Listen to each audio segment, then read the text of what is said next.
18-year-old Joshua Maddux went missing on May 8, 2008. 7 years later, while demolishing an old unused cabin, his body was found in the chimney, mummified and in a fetal position.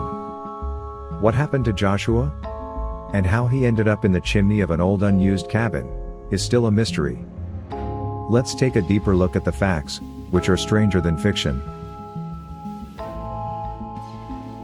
In 2008, Joshua Maddux lived in Woodland Park, a small town with a population of around 7,500, which was located in the beautiful Pike National Forest, Colorado. Josh was known to be a free spirit, a nature lover and a joyful person to be around. At school, he was a bright student and was seemingly well-liked and well-known. His mother and father were divorced, and Josh lived with his father Mike, and two sisters Kate and Ruth. On the 8th of May, 2008, he left the house, telling his sister Kate that he was going out for a walk. He loved nature and would often hike alone, so his sister didn't think much of it. Hours passed and then days, and before they knew it, more than 4 days had passed. Mike was now concerned and finally called the police on May 13th, to report that he was missing. Mike had already called many of Joshua's friends before calling the police. But no one had seen him, and nobody knew where he was. The searches were spread far and wide, scouring the neighborhood and wider parkland area. Days turned into weeks and weeks turned to months, and still, no clue as to his disappearance had been uncovered. The hope of finding Josh began to fade, and his sister Kate spoke of how she had always hoped that he had simply skipped town to go play music, or start a different life, and held on to the hope of such an eventuality. The Maddux family had no reason to suspect that Joshua had gotten involved in any trouble. Before his disappearance, he didn't show any signs of unusual behavior. Although, in 2006, almost 2 years before Joshua's disappearance, his older brother Zachary had committed suicide. The whole family was devastated, including Joshua, who was close to his brother. His father Mike explained that despite going through this traumatic incident, Joshua had been doing well during the time of his disappearance. The police had no reason to suspect any criminal activity, or that Joshua had run away from home. So, the missing person file was left open. Mike had kept their family home even after moving to a new house in hopes that if Joshua ever returned, he'd come back to the only place he knew of as his home. This was until the grim discovery made in the cabin in 2015. Chuck Murphy had bought an old wood cabin back in the 1950s, hoping to make good use of it. The cabin was located 2 blocks from the Maddux's family home. It had been previously known as the Thunderhead Branch, an infamous drinking and dining establishment, owned by Big Bert Bergstrom, who was a local celebrity of sorts. More recently, Murphy's brother had lived in the cabin until 2005. Afterward, it became a decaying storage facility which Murphy rarely visited. On August 6, 2015, Murphy began demolishing the cabin for property development. While an excavator tore down the chimney, a mummified body was found. The body had been in a fetal position, with its legs above its head. The remains were identified as Joshua's after comparing dental records. The Maddux family were admittedly shocked by the grim discovery. They hadn't expected Joshua to have been found this way. According to autopsy results, Joshua had no drugs in his system and his body had no sign of trauma. There were no broken bones, and no knife or bullet wounds. The coroner, Al Bourne, stated that his death had not been instant, most likely having died of hypothermia or dehydration. After failing to find any other cause, Bourne ruled Joshua's death accidental. Bourne suggested that Joshua must have climbed down the chimney and become lodged in the brickwork. He concluded the most likely cause of death was hypothermia. Although the owner of the cabin, Chuck Murphy, did not quite agree with Bourne's hypothesis. When the coroner, Al Bourne, suggested that Joshua had climbed down the chimney and got stuck, Chuck Murphy questioned the coroner's conclusion of Joshua's accidental death. Murphy made a testimony stating that Joshua could not have possibly climbed down the chimney because during its construction, it was fitted with a steel rebar, a large thick wire mesh hung from steel hooks used to keep animals and debris from becoming lodged inside the chimney, or from entering the cabin itself. Bourne had refuted this testimony, claiming that there had been no signs of a rebar at the crime scene.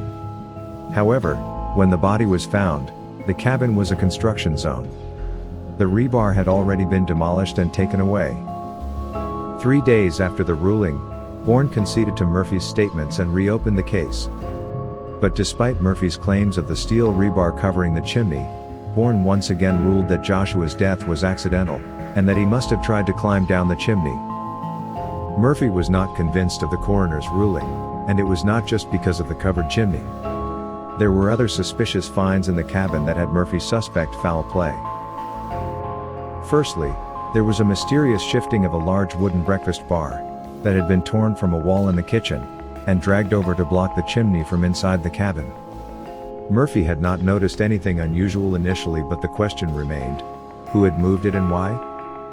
Secondly, Josh's body had been found in a fetal position, with his legs above his head, and disjointed from his torso.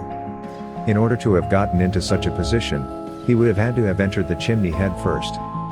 This was a fairly unusual position, and Bourne had earlier commented that he thought it would have taken 2 people to position him in such a way. Thirdly, the most curious thing that Murphy noticed was that when Josh's body had been found, he had removed all of his clothing, and was found wearing only a thin thermal shirt. This in itself was unusual. However, his clothes had actually been found inside the cabin, folded up neatly next to the fireplace. Despite all these strange findings, Bourne had insisted that Joshua's death was accidental, and that he must have gotten stuck trying to climb down the chimney. Murphy remained convinced that the death of Joshua Maddux had been no accident. And even Al Bourne had mentioned that several calls had been made to both the police and coroner's office, suggesting leads and naming suspects that had bragged of killing Josh. Although police ignored the tip at the time, one of those tipsters wrote a Reddit post explaining who their suspect was. This was what was written in the post. "I went to high school with this skinny dorky hippie named Andy, who played guitar in a band. I was never good friends with him or anything, but a year or so after I graduated, one of my good friends, Josh, started hanging out with him and then went missing. Last I heard, Andy was telling another friend, 'Yeah, me and Josh have been spending a lot of time together, we're planning a trip to New Mexico.'" The Andy that the user was referring to is Andrew Richard Newman, a California native. After high school, he became a nomad and had various criminal charges against him, including for assaulting a police officer, disorderly intoxication, grand theft, and battery. Andy went to New Mexico in 2009. He stayed with a friend of his, James Wellito, who was the caretaker of a disabled man. While the 3 men were at an apartment, Wellito went to take a shower. When he got out, Andy was gone and the disabled man had been stabbed to death. Months later, Andrew was taken into custody after he was reported wandering around Texas County, knocking on doors asking for water and food. After processing his fingerprints through the system, it was revealed that he was wanted for the stabbing in New Mexico, and also a burglary in Washington. He has a criminal record in at least 6 states. Furthermore, Andrew confessed to killing a woman and stuffing her in a barrel in Taos, New Mexico. However, police had already arrested someone for the woman's murder, and decided to charge them instead of Andrew. Though Joshua's friends tried to get the police to investigate Andrew at the time, their concerns were dismissed. Authorities told them Joshua was alive and living elsewhere. Nevertheless, Andrew reportedly bragged about having put Josh in a hole. It is believed that Andrew is in a mental institution, and unfortunately, Joshua's case was never reopened. The case of Joshua Maddux is utterly perplexing for several reasons. It seems fairly safe to presume that Chuck Murphy is to be believed concerning the rebar in the chimney. After all, what possible reason would he have to lie about the existence of it in the first place? However, when one starts to consider the other outlying factors, the clothes by the fireplace, the breakfast bar dragged to cover the fireplace, and the numerous tip-offs concerning Andy, the biggest mystery is perhaps, why on earth was Andy not, in the very least, pulled in for questioning by the police? Though it is frustrating to know that the truth behind Joshua's death may never be revealed, one can take comfort in the fact that his family finally got the chance to give him a proper burial and say their goodbyes. Do you also feel that the authorities should have done more to find out the truth?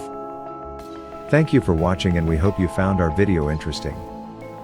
Like, comment and subscribe for more fascinating unsolved mysteries.